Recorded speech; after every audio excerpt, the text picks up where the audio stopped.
Ja Rule's Fun Time Spooktacular. Look, that's not important. The point is, the last time I did a video on the youth of Australia's most popular news source, the 7:30 report, I referred to Leigh Sales numerous times as a weasel, and I'd like to take this opportunity to rescind that. She's more like a trained ferret. Look at her doing her master's bidding by attacking Bill Shorten. Sick him, Leigh. Anything for a paycheck. We're going to compare her talking about climate change with Bill Shorten as opposed to the wet lettuce lashing she gives Scott Morrison about his stance on climate change. So strap yourselves in, kiddies. This video is going to be way more relatable than my one about DEF CON. Bill Shorten, you're unapologetically running for government on a big new agenda. So let's run through some of the detail of it, beginning with climate change. Can we go back to first principles? Is it a fact that moving to a lower emissions economy will impose a short-term economic cost? Straight off the bat, parroting the scare campaign the Murdoch press has been pushing for the last 3 weeks of, if you thought the climate was heating up, you just wait how hot under the collar you get when you hear how much Bill Shorten's gonna bill you. Good to see that we, the taxpayer, are now forced to pay for a slightly less shit Sky News studio. And I do mean slightly. And to contrast that, let's look at the very first question she asked Scott Morrison. Very disappointed it has absolutely nothing to do with him shitting his pants. I'd like to go back to first principles so viewers can understand today where the coalition is coming from on this. Do you believe that climate change poses a significant threat to Australia? Yeah, not just Australia, but the world, yes. What? This is the terrifying take no prisoners Leigh Sales in action, is it? Compare. How much does taking action on climate change cost the economy? Give me an exact number down to the billionth of a decimal, Bill. Okay, welcome back to Play School. Now, Scott, do you believe in climate change? It's okay, there's no right or wrong answers here. La la la la la. Fair and balance, my ball sack, which actually looks a lot like Scott Morrison's head. There's an initial cost, and depending on the deals they can get, but most people who go to solar on households, they don't go back, do they? So if there is a short-term economic cost, you have a 45% target for the reduction of greenhouse gas emissions. What will be the estimated cost of that to the economy over the next decade, not in dollar terms, but as a percentage of economic growth? Jesus, you thought I was joking about her asking Bill Shorten to the billionth of a decimal what climate change will cost the economy. I thought I was joking too. It's such a ridiculous question, she may as well have asked, Bill, what is the cost of the economy of you sucking a snail out of its shell and saying, sacre bleu, just like a mussel, only it tastes better. It has the same effect on the economy. Nothing. Bill quoted Citibank in his answers saying that it would have no impact on the economy, but I'll go you one better and quote our own Bureau of Statistics, who found that the carbon tax had such an insignificant impact on the economy that they couldn't measure it. Scientists can measure the Higgs boson, so the carbon tax to the Australian economy is smaller than that. The fucking God particle! In fact, if you look at virtually every report on pricing carbon or at least limiting it, they say that that will create 10 times more jobs than having a coal-based economy. It's cheaper than coal, meaning it'll have a positive impact on productivity as a whole, and on top of that, nice little side bonus that renewables have over coal, it won't end fucking life on Earth. How's that for a dividend? She's not asking Scott Morrison what the impact of keeping a coal-based energy grid will be on the economy,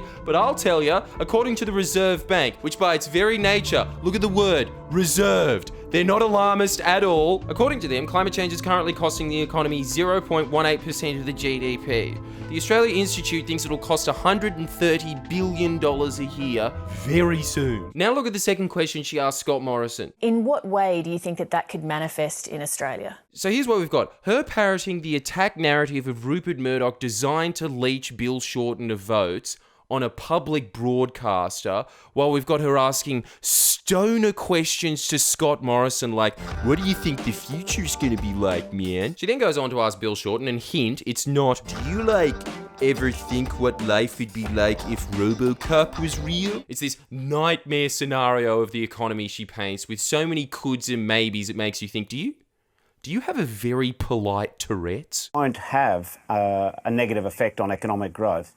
In fact, most of the mainstream modelling shows that our economy will continue to grow. But if you have firms that have to be shifting and making the transition to having lower carbon emissions, that may mean that they have less money to spend on other forms of investment. It may mean they have lower profits, so therefore they have less money to deliver in the form of company tax into government coffers.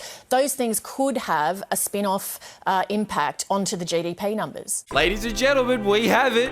We have a new champion. That is the most useless question ever asked on Australian television.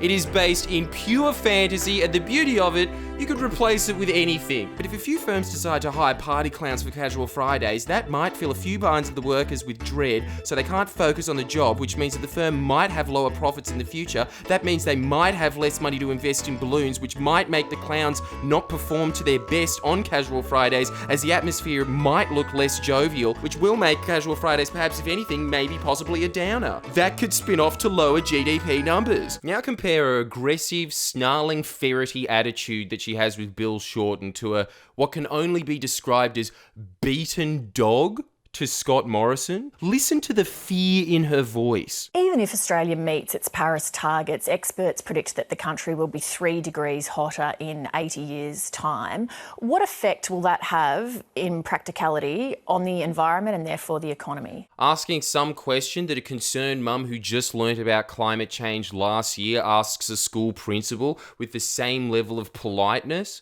It's a pathetic, dumb question, and she knows it. And she allows him to get away with every bullshit talking point the Liberals have been pushing this entire election cycle, when look at how many times she interrupts Bill Shorten. Let's take out a counter on that. They're sick of doing nothing. I don't assume... Initial investments. But what now, is if you're the asking initial... me, government... But isn't it a reason... No, possibly. But if there's 200 policy... But if we can stick with Labor... It's so the Paris agreements. That's what the scientists got to do to stop the planet getting more to go. If we can stick to Adani for now... 10 million tonne So you're less sceptical... is going to finally approve itself. For housing. What it will what's the do, point of... Can the nation also we are grandfathering it feminised. In other words, everybody... 90 pensioner dental. But if you reject the assertion of it, because if I'm wrong... Whereas look at Scott Morrison's answer as she just sits there going, well, you seem to know what you're talking about. Even if Australia meets its Paris targets, experts predict that the country will be 3 degrees hotter in 80 years' time. What effect will that have in practicality on the environment and therefore the economy? Well, the question really is about what is Australia's role in all that. Seeing as Lee Sales has miraculously forgotten how to interject, I'll do it for her. The answer to that question is way more than we're currently doing. Well, the question really is about what is Australia's role in all that. 1.3% is our share of global emissions. The Liberals always put out this, we're only 1.3% of emitters. Yeah. But the countries that are as rich as us, that emit around as much as us, are responsible for 1/3 of the world's emissions. There's only 15 countries that really need to act on this to reduce global carbon emissions by 1/3. And that is less than other countries, it's more than some. And it is all part of a global response that we're part of and that we have been achieving. I mean, this is the point I'm making today. Australia has been achieving. Our 2020 targets will be achieved. In fact, they'll be exceeded. Complete and utter lie. I go into it in great detail in the previous video, so go watch that if you haven't, because honestly, I didn't need to put any jokes into it. Their assumptions in how they're going to meet the 2020 targets is the joke. But just very quickly as a recap, to quote that old Nickelback meme, look at this climate graph. Every time I do it makes me laugh. Our emissions are increasing. The problem with what you're saying is that you assume that there's no cost to doing nothing. And there is. That's why Australians want real change at this election. They're sick of doing nothing. I don't assume that there's no cost to doing nothing. I accept your position that there's a long-term benefit. What I'm asking you to do is to square with the voters about exactly what the short-term cost is of getting to that position. The media. In the words of Delta Goodrem, just so predictable in every way. Let's take the scariest estimation Rupert Murdoch could possibly conjure from the dead with this independent economist who is about as independent as a 22-year-old who still asks their mum, what are you cooking for dinner tonight? Mum, are you making lasagna tonight? No. All right, let me rephrase that. Make fucking lasagna! He's a fossil fuel industry consultant, so I'm sure that he'll come up with a very measured response to this that isn't purposefully terrifying at $542 billion? No! See, See, this is the problem with this man that looks like every science teacher ever who's been fired for perving on kids from getting changed at PE. He came up with that figure assuming that renewables would cost $130 per megawatt over the next few decades, even though they currently cost $50 per megawatt, and are dropping.